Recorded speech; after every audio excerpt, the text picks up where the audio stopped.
What is wrong with black people? Why is it that black people have such a problem with respecting the police?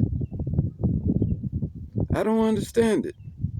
I mean, it seems like if I didn't know any better, I would think somebody told black people to do everything you can and in your power when pulled over by a police officer to get killed. Now, that may sound a little bit extreme, the kill part, but we seem to think that we are wanted just for being black, that the police are out to get us and everything else under the sun. But when it comes time for us to encounter a situation where oftentimes we've put ourselves in this position that we're in at that time, but when it comes time to face a police officer or go through the protocol or the process that the circumstance calls for, we just lose it. It's like we do everything we can to get destroyed. We complain about not getting fair treatment. We complain about racism coming from police officers, but we don't do anything. And of course, this is not everybody, definitely not me, but we don't do anything to try and help the situation. We don't do anything to try to help our cause. What we find is black people being rude to start out with. Okay, this is how a situation goes when in America, in the black community or wherever. So we're doing something that is against the rules to start with, because Lord knows we won't abide by the rules, myself included. Over the years, I'll talk about that. But we're doing something that's against the rules, number one. Maybe multiple things in certain instances, especially the situation that happened recently this week that I want to talk about involving West Coast legendary rapper Ice-T. And I could go on and on about Ice-T. But anyway, and current actor, Hollywood actor, he got into a situation and it falls right in line with what I'm saying. First of all, oftentimes we're being pulled over because we're breaking a rule, i.e. breaking the law, or we appear to be breaking the law. And very few times or every now and then, of course it does happen when we are not really doing anything wrong and someone is using the excuse that we seem to be doing wrong. Okay, but let's rule that part out, because even when that happens, what we're going to discuss in this video would solve the problem. Okay, but so here's how it goes. We start out by breaking the rules. And then when we get caught breaking the rules, which we knew ahead of time, most of the time, that we were breaking the rules, but when we get caught, all of a sudden, we're angry to start with. We're angry with the police officer who has unfortunately caught us breaking the rules. Now, that's problem number one. And I want to ask the question to blacks and to anybody watching this video, and please comment. What is it at that point that makes a person feel like being angry at the professional that is doing their job is going to is going to do any good, or that it is the right thing to do. Okay. And that's number one. When I was a kid, we had a lot of things going on in the world. We had, children being abducted. You had, um, women being raped and killed. Mass on a mass scale. We had serial killers running around. You had people putting poisons and razors and Halloween candy and all kinds of negative stuff. So the world was really a rough place at that time, and it still is. In fact, it's gotten a lot worse. But um, you know, we didn't necessarily have it easy, you know. So in our household, we were taught that when you get pulled over by the police, and at that time we were children, so it didn't even matter that you were being pulled over. The fact that if you were approached by a police officer, there was a certain way we were taught to handle ourselves. We were never taught to handle the police officer. You know, in our household when I was growing up, handling a police officer, number one, they're an adult, so we were taught to respect all adults.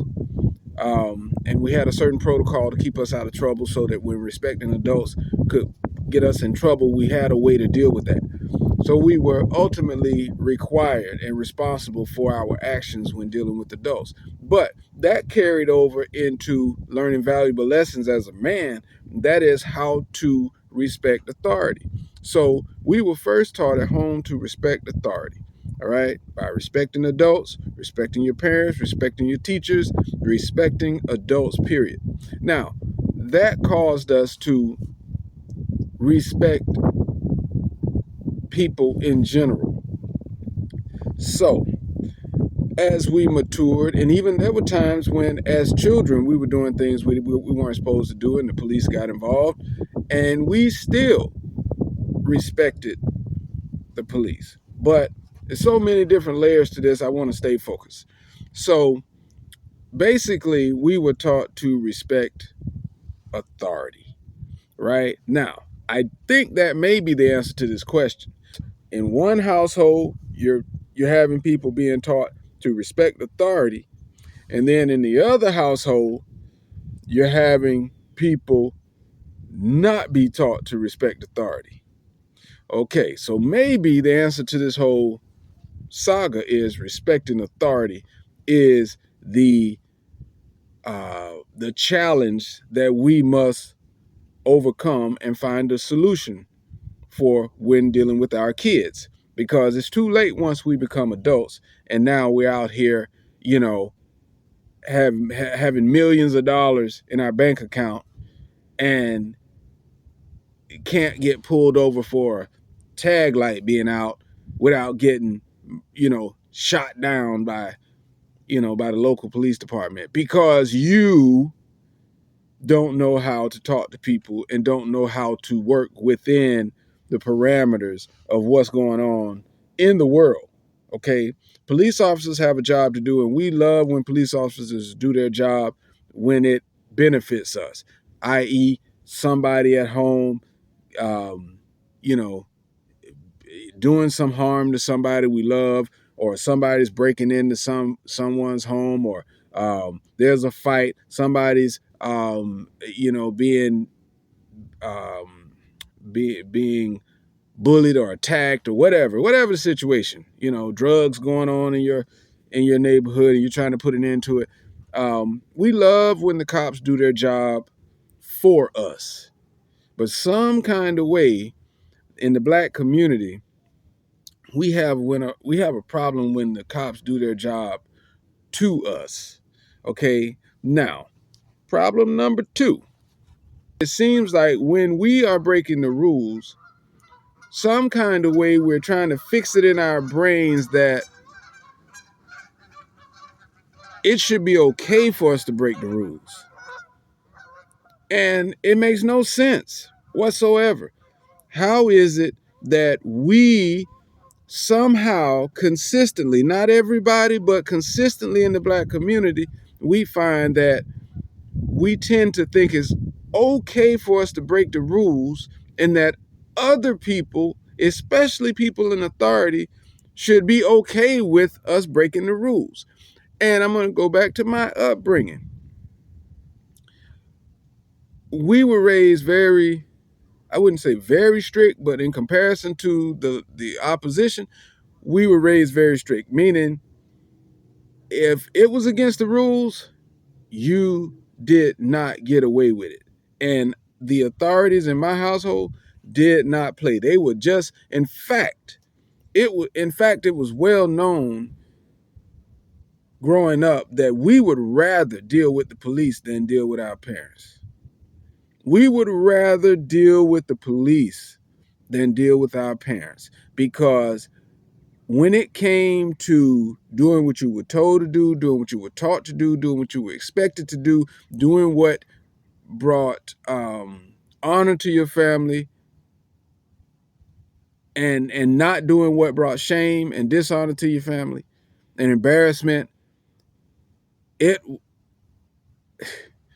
was unreal how hard and firm my parents were when it came to doing the right thing.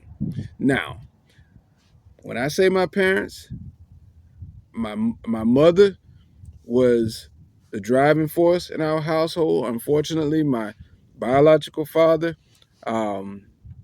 wasn't in place for that for that role, but I did have a step up father who uh, stood in his place and held down certain aspects of, teaching us manhood and things like that.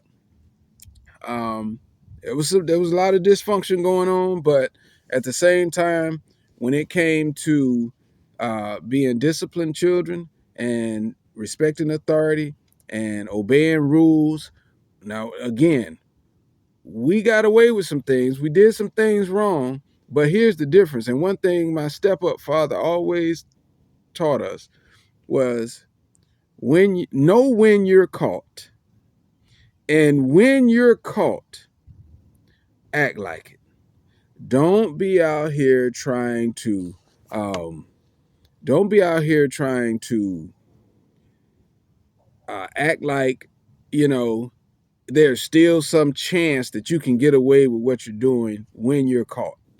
That was a very valuable lesson in our household, and I'm realizing how valuable it is because I see people all the time, grown folks out here, have everything to gain, will have everything to lose, has the world at their fingertips, and they don't know when you're caught.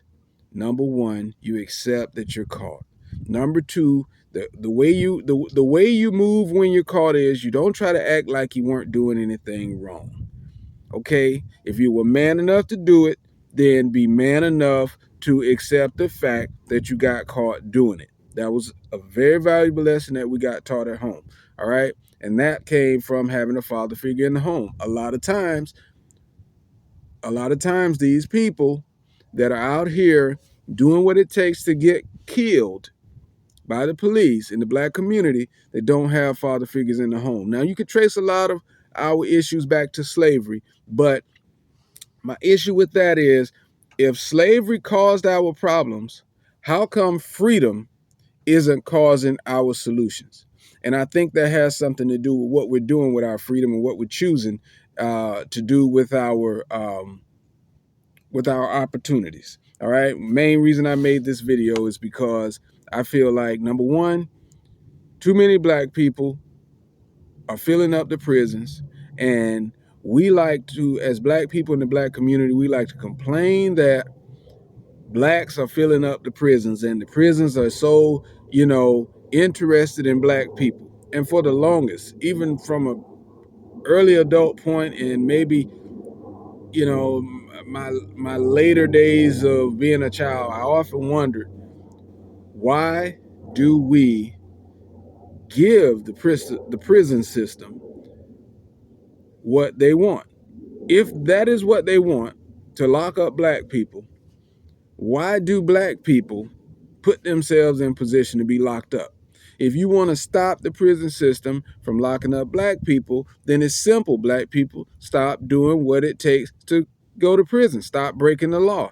And how do you do that? Well, it's going to take a major shift in our mentality, obviously in the structure of the home.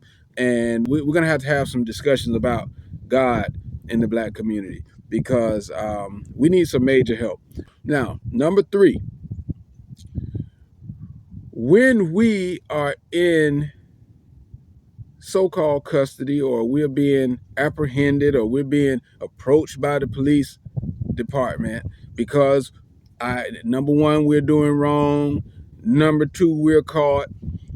Number 3, it's now time to approach the situation that you caused yourself in a productive manner. And we don't know how to do that, because it would be simple in my eyes. You know, when I was growing up, I can remember my mother always telling us before we left the house, if you get stopped by the police, put your hands where they can see them. Always say yes, sir, no, sir, yes, ma'am, no, ma'am. Don't be mouthing off and being disrespectful. And know that if you're in the right and something happens where you have to go to jail, we can come down there and get you out. Now, there was also a rule in my house that if you end up going to jail for something you've done wrong, then we're not coming down there to jail to get you out. So we also knew to watch our step out there. Now, did that prevent us from doing things that, you know, negative influences around us told us and taught us to do? To a great degree it did, but there were some things that slipped through, you know. If I'd been caught by the police for everything I'd done wrong, oh man, I'm sure I'd be looked at a lot differently in my household and by my family. But that's one reason I stopped all of that foolishness. Well, I really tiptoed into negativity. You know, I never really had a long history of doing stuff. You know, you know, like most kids, I would feel like this makes sense based on what I'm being presented by other friends or peers. And it seems like I may be able to get from, you know, here to there without any problems. And, you know, when you're thinking like that, you see nothing stopping you from getting something that you want, the easy way, the cheap way, the wrong way. And, you know, oftentimes you do it. Now that didn't always involve, you know, doing something or taking something. That could just be, you know, I'm supposed to be at this building and I decide to go off, you know, campus with friends, or I decide to go, you know, hang out with some girl at, you know, at their place, or, you know, decided that, you know, well, what we do with this credit card or whatever, you know, that we found in the mall, you know, just stupid stuff. And for the most part, because I had good upbringing, I knew better than to do this stuff. So when in midstream of doing it, I always felt out of place. So that was why I never got on a roll and continuously snowballed into things like that. But I owe that to my parents and my upbringing. So I do understand that the answer to this question that I'm presenting in this video is simply, you know, we got to fix the problems at home. But when you're grown, it's too late to fix the problems at home. And the thing about being an adult and the responsibility that comes with being an adult, you no longer need your parents raising you to make the right decision, to figure out what's right, to know what's best. See, another thing I was taught at home, and I'm just realizing so many things were just gifts that I got at home, so many gems. You know, our folks would tell us we're not going to always be there. You know, you're not going to always be able to depend on us being there to, help you through your decision making. You're going to have to remember what you're being told and do the right thing. When in doubt, do the right thing, right? So I think before people go into life, they need to know right from wrong. And that is the responsibility of your family and your parents and the people that raise you up. However, when you're an adult, there are books you can read, there are mentors you can have. Um, you can be smart enough to learn from other people's mistakes. They say a wise man learns from his mistakes, but a wiser man learns from others' mistakes, right? So you can always learn from other people's mistakes. You can learn from your own mistakes because oftentimes these people that I see, in the news that are being, uh, you know, handled roughly, i.e., George Floyd, and people of that nature, oftentimes, they've been in these situations before. They've been in these situations plenty of times. Oftentimes, why the police officers handle them the way they do, because they have a track record, they have a past. And a lot of times, speaking of past, a lot of times these officers have given these people passes. If you're somebody that's often, raising hell in your neighborhood or in your community, and the officers know you by name, and they've dealt with you before, and they've given you pass after pass, you've been in and out of jail, there's a different approach by them towards you than, say, that they would give to someone else. So being on the outside looking in, and I'm talking about the Black community, before we can claim that at this point in time in history that nothing has changed for us, we have to be honest and fair in saying that a lot has changed. It's just that we haven't changed very much. And in fact, the change that we do see in our community is a downward spiral.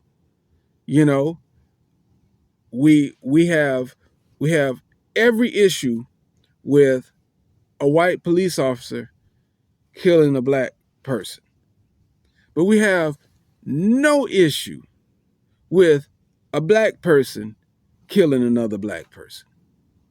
We don't picket and march against the drug dealers.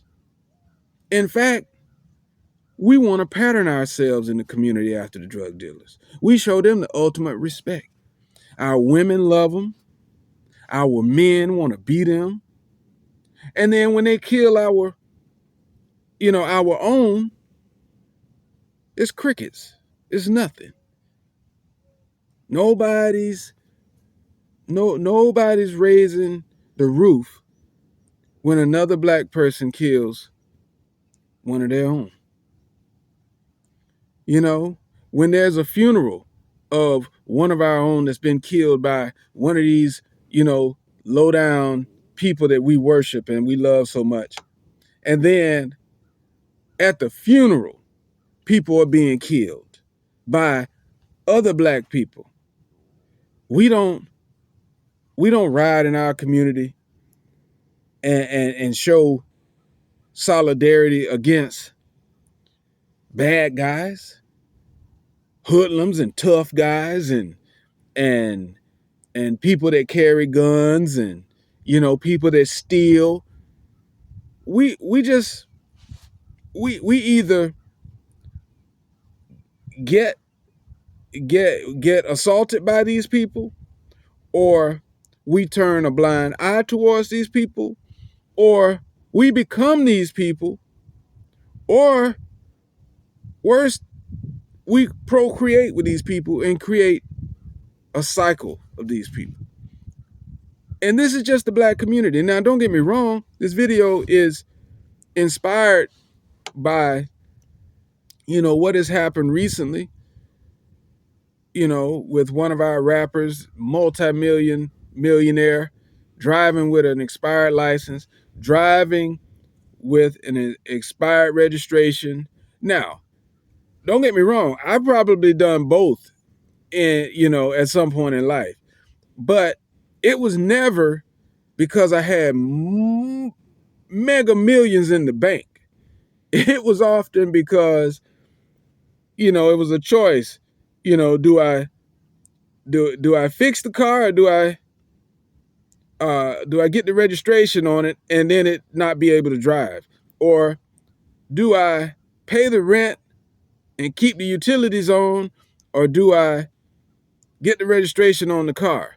Heck, in order to get the registration corrected on the car, I got to drive the car to work. So, and then the suspended license. I came up with all kinds of child support issues because I didn't know any better.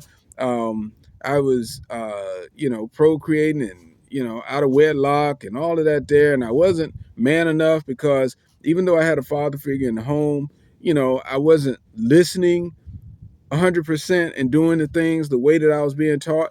And so I bumped my head a lot, and I ended up with a whole child support era of my life. And I used to have suspended license all the freaking time, you know. And the interesting thing is, now that I bring this up, I can think about 4 or 5 times I got pulled over with suspended license. And not once did I go to jail. Not once did I get I don't even think I got as much as a ticket.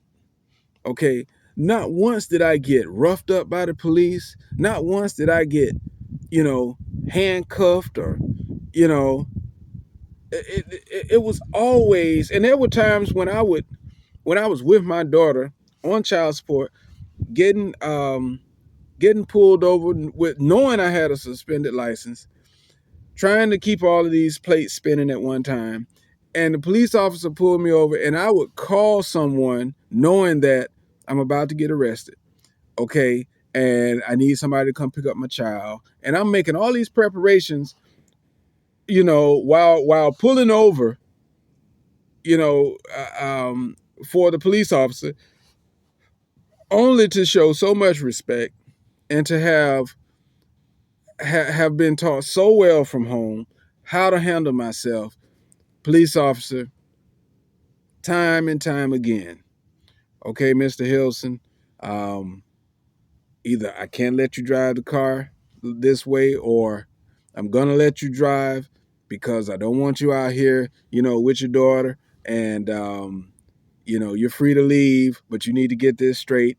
And if I see you back out here without having taken care of this, then I will, you know, I won't be so lenient.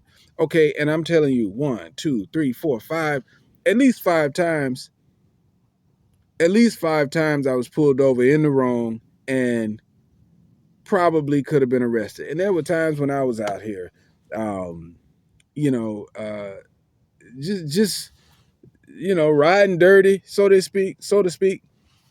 And I was raised good. Again, I was not raised in, the ghetto.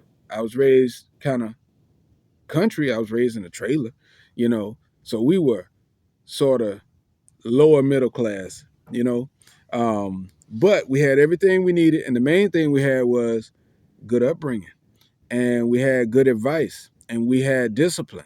And our parents were not going to let us slide with, BSing. And so the majority of the experiences I've had, now that was just the suspended licenses. I can think of, I don't know, maybe 9 times I've been pulled over by the police. And for the most part, I have never had anything more than a ticket. And that's it.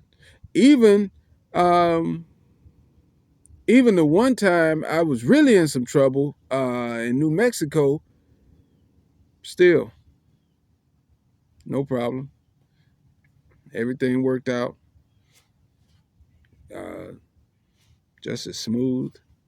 Never a problem. And they were always, I would say, I was about to say they were always white people, but Then there was a Mexican one time. And then there was maybe a black police officer sprinkled in there once or twice. So probably 6 or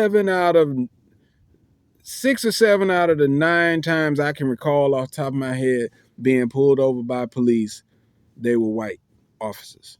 And I have never had a bad experience with the police. And it's not that I'm any different. I'm black and I have been in the wrong. There have been times when I just couldn't explain why I was in the wrong. But I always had a habit because I was raised when you're caught, accept that you're caught. And don't try to get out of it. Just accept that you're caught. And I would always say to the police officer, yes, sir. I do apologize, but in this situation, I'm in the wrong. And all I can do is hope that this will work out some kind of way. And whatever it takes, I'll do my part. And if you need me to do something, I'll do it. That's how I handle it. And I imagine police officers so happy to be able to do their job in peace. They're probably like, you know what? We don't see enough guys like you. So we definitely don't want you off the street. We'll take some of these other jokers off the street that don't know how to act. You go and get your stuff together, you get your stuff fixed, and you let this be a lesson and a warning, and I'll see you later. That's how my situations always go, and I want to keep it that way. And I pray that it will be that way. First things first, your mind is always the strongest weapon. So I feel like if you take care of your business from a mental standpoint and don't put yourself in compromised situations or bad situations that you shouldn't be in, you won't have anything to worry about to begin with. And then in the event the unfortunate situation happens where you're wrongfully accused of something, then there is no way out but to go through it. Go through it, get to the bottom of it, and trust that you having done the right thing will surface and will show. And if you're respectful and you give people an opportunity to help you, they will. But if the first thing that happens, which is the last point I'm going to make, that police officer comes to the window, you're doing wrong, you're caught. Now you're getting ready to rough the police officer up, whether it be verbally, in worst case scenario, you're looking like you're going to try and do it physically. Oh man, all hell's going to break loose. And I hate to say it, but in that scenario, you probably deserve it. And I'm just so sick of seeing black people do this. And it doesn't matter whether it's, somebody rich, because we just saw an NFL athlete do it. Was it Tyreek Hill? It was just disrespectful to the police officer, got yanked out his car. Ice-T was just disrespectful to the police officer, got 4 tickets for something he didn't even have to get a ticket for. They were about to impound his looked like brand new Porsche. I'm not going to even get to the point of why these people with so much going for them, with so much on the line, with so much at stake, with so many resources, end up in the same situations that they were in when they were broke and down bad in the hood. But when you think about it, when it came to Ice-T, one issue I had with Ice-T, and now he's acting, but one issue I had when he was rapping, and I used to listen to the music, he used to, imitate a pimp on his records, on his records. I felt like that was a bad example that he was setting for our community. And our community soaks up these bad examples. They're walking around with their pants down, they're treating their women like whores, they're treating their women like whores and the B word and all of this here. There's no such thing as respect amongst our people, whether it be in our community or towards people outside our community, it's just downright disgusting. And last thing I want to say, point number 4 I want to make, is that yes, it is clearly obvious that we see oftentimes white people being pulled over by the police and can get away with far more disrespect and defiance than it seems like black people can. And me and my wife were talking about this the other day. And, you know, we don't think about this, but in a non-racist way, I want to say it's pretty obvious that black people are very athletic and very physically capable, okay? Unlike any other race on the planet. Now, you tell me what person doesn't realize that black people tend to run faster, jump higher, um, be more aggressive, be quicker on their feet. I'm just talking about the physical aspect of black people tends to be overwhelming towards other races. So it's almost a backwards compliment to black people that folks are automatically scared, you know, when in a confrontation with a black person. Because our reputation is that we do everything better physically. So if for no other reason than that alone, people are going to be a little bit intimidated. Okay, now you throw in the fact that there's 400 years of racial tension that has built up between the whites and the blacks. You darn right a white person would take it easier on another white person that they're arresting. And if you're black and a white person's arresting you and you're not showing signs of, hey, I don't want any problems, officer, I'm on your side, I'm not trying to, use all of my powers against you. Okay, if you're not doing that, then how do you expect them to feel like, okay, I'm on your side, black person, I'm not going to use all my powers against you? But when you step out of that vehicle and you're talking trash to this cop and you're disrespecting this cop just because he's wearing a uniform, you don't know this guy, you don't know this woman, you don't know anything about them, and you don't know whether they feel that they could take you or whether they feel you could take them. But here you are, just willy-nilly going off from the word go. I'm not getting out, I'm not letting my window down, I'm not this, I'm not that. You gonna do this, you gonna do that, telling the police what you're gonna do, what they're gonna do. And you expect to get the same treatment that the white man who maybe they feel like, hey, we're both the same physically. I don't know.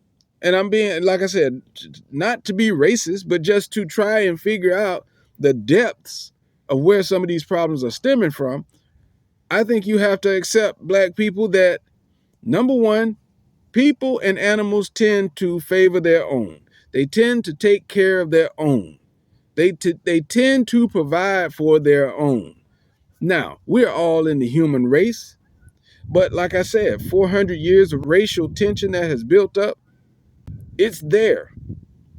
Just like you're upset and angry because a white person is approaching you, they're upset and afraid because they're approaching you. And they may be trying to turn over a new leaf and present you, an olive branch. But